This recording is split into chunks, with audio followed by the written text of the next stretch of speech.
Hey, I'm Dark North. In this video, I'll be talking about the best team comms for Klee for the highest DPS. But before we start talking about that, there is one thing I want to talk about first. The thing with Klee that makes her different from other Pyro DPS characters like Hu Tao, Diluc, Bennett, Xiangling is that she applies too much Pyro for Hydro and Cryo characters to keep up to set up Melt or Vaporize for her.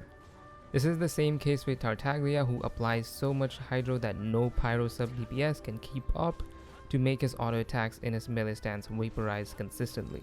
So the sub DPS characters like Xingqiu, Rosaria, Kaya, or even Ganyu burst cause the melt wave reactions instead of Klee. This isn't entirely bad, as she can be used to set up reactions for your teammates and can have a very high team DPS output. The thing is, you have to properly build and invest in an entire team, which will take time and resin. But when you do so, you will have very high team DPS. The only character that can allow Klee to consistently vaporize most of the time is Xingqiu at C6. Without C6, it's still mostly Xingqiu vaporizing instead of Klee most of the time. So keeping this in mind, let's talk about a team with C6 Xingqiu that maximizes Klee's own damage. This is the only case where you would use 4-piece Crimson Witch on Klee, as she can take advantage of the Vaporize bonus on the 4-piece effect. This team would have Klee and C6 Xingqiu as the first and second slots. The third position would be a shielder, because Klee is very squishy and she's basically a melee catalyst and needs to be right in the face of the enemy, meaning you're more likely to get hit. Her animations make it difficult to dodge when she casts them, as she gets locked in one place unless you learn how to animation cancel. And she consumes most of her stamina with charge attacks, so you won't have much time to dodge, which necessitates a shield.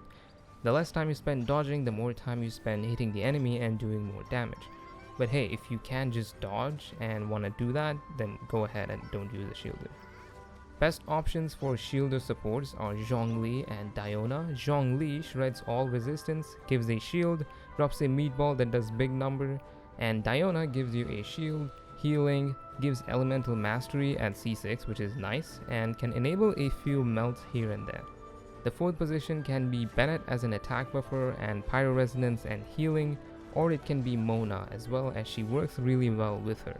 Mona plus C6 Xingqiu would give Klee high uptime on vapes and provide damage amplification with Mona's burst. You can also use a crowd control like Venti. He doesn't suck the bombs, but her autos and charged and ult still hits them. And it's a lot of melt vaporize damage from Klee if Venti swirls Cryo or Hydro. You can also use Sucrose and Anima Traveler, as they do actually suck the bombs. The second team is Reverse Melt. Because Klee applies so much Pyro, she allows characters like Ganyu, Rosaria, and Kaya, whose ultimates are off-field, and allows them to do a lot of reverse melt. For this, there is no need to use 4-piece Crimson on Klee, as the 4-piece is not going to be used much. You can use either 2-piece Crimson, 2-piece Gladiator, or 2-piece Crimson and 2-piece Noblesse. You should also, if possible, avoid EM on Klee in this team, because she won't be the one reacting most of the time, and instead build it on the Cryo sub DPS characters. The first slot would be obviously Klee, with the second slot being Ganyu, Rosaria, Kaya, or any other off-field Cryo sub DPS that comes out in the future. The third slot can be Zhongli or Diona. Diona can also, on top of providing a shield, healing, and EM buff at C6, can also give Cryo Resonance, which increases crit rate by 15% against enemies affected by Cryo. And the fourth position can be Bennett, or another Cryo sub DPS, or an Anemo character for crowd control. This means her own damage is not gonna be super high, but the team DPS overall is very high, as she enables melt with her very fast Pyro application. The third team is Klee without a C6 Xingqiu. For this, you want to maximize the team's damage over Klee's own damage, and you do this by using characters that are off-field sub DPS. These are characters like Xiangling, Fischl, Beidou, Rosaria. For this team, Bennett would give an attack buff and also do burst damage with his Q and E. Xingqiu will vaporize his own ult and has very high multipliers and damage ratios over the duration of his entire burst, which will also be waved 2x for a lot of the times. Xiangling burst also has very high damage ratios throughout its duration and can also be used with Xingqiu to vaporize her own burst. Both Fischl and Beidou can trigger Electro Charge and Overload if you use them with Xingqiu and Klee, and both of them have high damage ratios on their bursts and skills.